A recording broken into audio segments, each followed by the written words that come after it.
What does it take to become super successful in building a profitable six-figure business coaching practice as a strategist and a coach? BJ O'Neill here with Business Coach Mastery.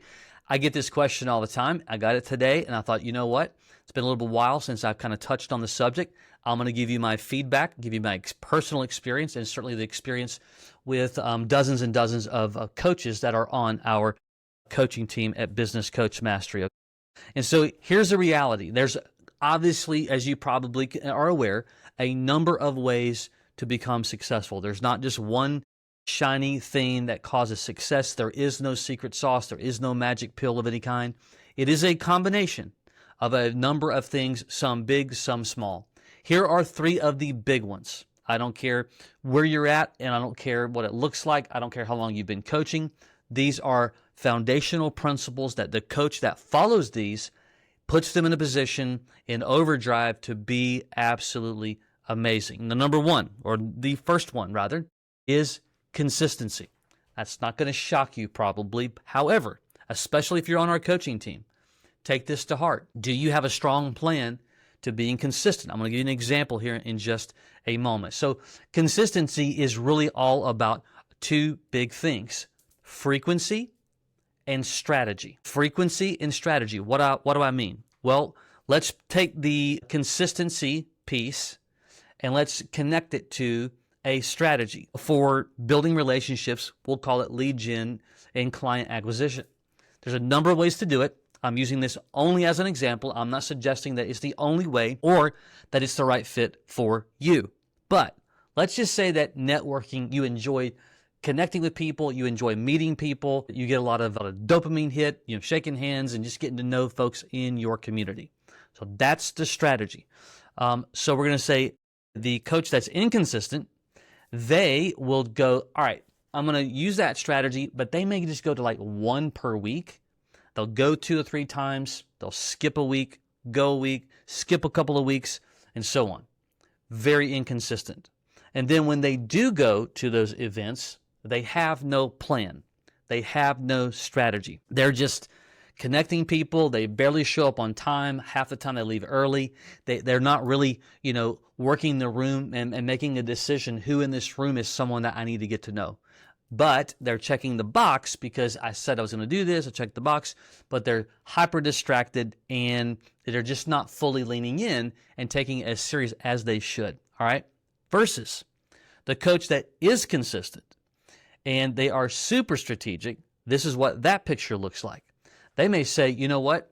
I'm going to go to 3 or 4 networking events every single week. Like here in my market in Nashville, Tennessee, there's a number of opportunities to get involved in the community, both in the metro areas and the county areas and so on. There's one specifically that has like 6 or 7 that kind of move around, or they're hosted rather, in different, some are in the suburbs, some are in the city, and so on.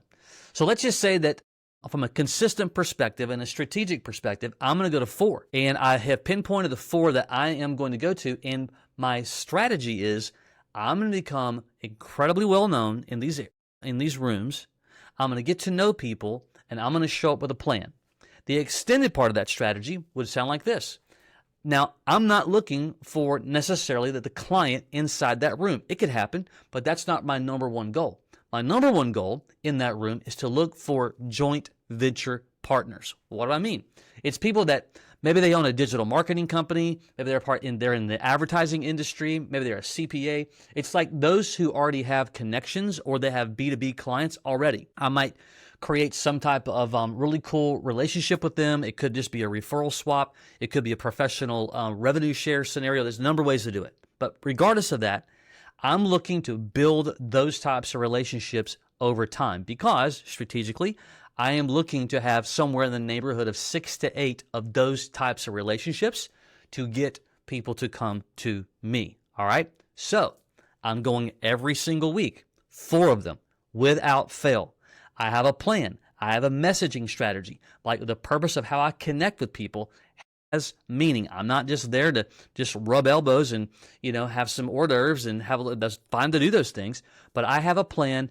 And then from that, of those people I'm meeting, both the people that I really want to connect with and just those that I'm just connecting with, period, in the community, my follow-up game is legit, okay? Versus the inconsistent coach, their follow-up game is anemic. Well, and I can tell you that that plan, which does happen, that plan is a recipe for failure. And I don't mean to be overly doom and gloom, but it's just the way that it is, all right? Versus when I've got a legit follow-up game, man, that's where things are coming to light. So I am in the community, and a part of my strategy is that I want to become well known as a thought leader. I want people to see me as a problem solver. And I recognize that I'm going to connect and meet way more people than the clients that I'm ever going to have. But I'm good with that because I'm a part of the fabric of the community. And now I'm over time, over months and months of time, I go to restaurants, people recognize me. I go to ball games, people recognize me. Again, it's not about patting ourselves on the back. It's about understanding that connectivity and relationship building in this example of this strategy is going to matter because that's what I want to do, versus when I'm super inconsistent, I'm just not building anything of value at the end of the day. So that's number one, consistency and strategy. Number two, adjusting as you learn. Look, there is really kind of one way to do this, and that is you're kind of making it up as you go. Now, what I mean by that is that you're learning things along the journey, things that you don't know today that you'll get introduced tomorrow. You make an adjustment. I'm not suggesting to change everything all the time. I'm saying to adjust things as we go. Why? Well, if you're not paying attention to what's working and to what's not working, you can spend an absorbent amount of time accidentally or intentionally because you're not paying attention on doing the wrong things too long that may cause sabotage. But when we're paying attention, we're listening for cues, we're watching what's working, we're trying new things out, we're making adjustments as we go. And then once we see that, that's what gives us what we call micro improvements. And just like compound interest, when you've got micro improvement here, micro improvement there, and there, and there, all of a sudden, through the compound effect, now we are seeing growth differently because we're implementing and adjusting as we are learning along the journey. It could be through relationships. It could be through technology. It could be through a number of different, there could be an event that you didn't know that's available that you get to partner with. Lots of ways to do that. So consistency and strategy, adjusting and learning as you go. And here's the third thing. We kind of mentioned this a little bit throughout it. I don't care which strategy you use to build relationships for lead gen and client acquisition, but number three, by far, relationship building, relationship building, relationship building, right? This is, I almost said a contact sport. It's not a contact sport, so don't tackle anybody. But it is a relational thing. We're getting connected to people. And the cool thing, as you do it long term in a community, and by the way, you don't have to do it that way. You may do it abroad, or you may have a well-versed network with people all over the country. I've been fortunate to have that in my world, but you still can build significant relationships because that stuff comes back to you time and time and time again. But the vast majority of coaches do have an opportunity to put a footprint in their local community in several different ways. So getting the equity of being a relational thought leader, people who, there's nothing just more man, that feels good. When somebody calls you, texts you, whatever, hey, I have an idea. I just would love to bounce it off of you just to get your feedback. That means they care about you so much. Well, that's the investment that you put in. Or you get somebody who calls and says, hey, my friend Bill told me about you. We've got something going on in our business, and I just wanted to reach out and see if you might be able to help. Man, that's amazing. But that stuff happens. And it can happen quite often, to be truthful, when you're getting exposure through relationship building. I don't care, again, if it's just joint ventures or just networking or doing workshops or using your sphere of influence or doing, paid marketing, whatever. When you're becoming known to point people to aha moments and solving problems, and they just feel good about you, they like you, they know you, they trust you, that's where things change. But it does not happen when you're not strategic. It does not happen when you're not consistent. It just won't. It'll feel anemic. It'll be frustrating. You'll want to quit. You'll want to give up. And there's no need to do that when you can solve it by having consistency, strategy, by adjusting as you go.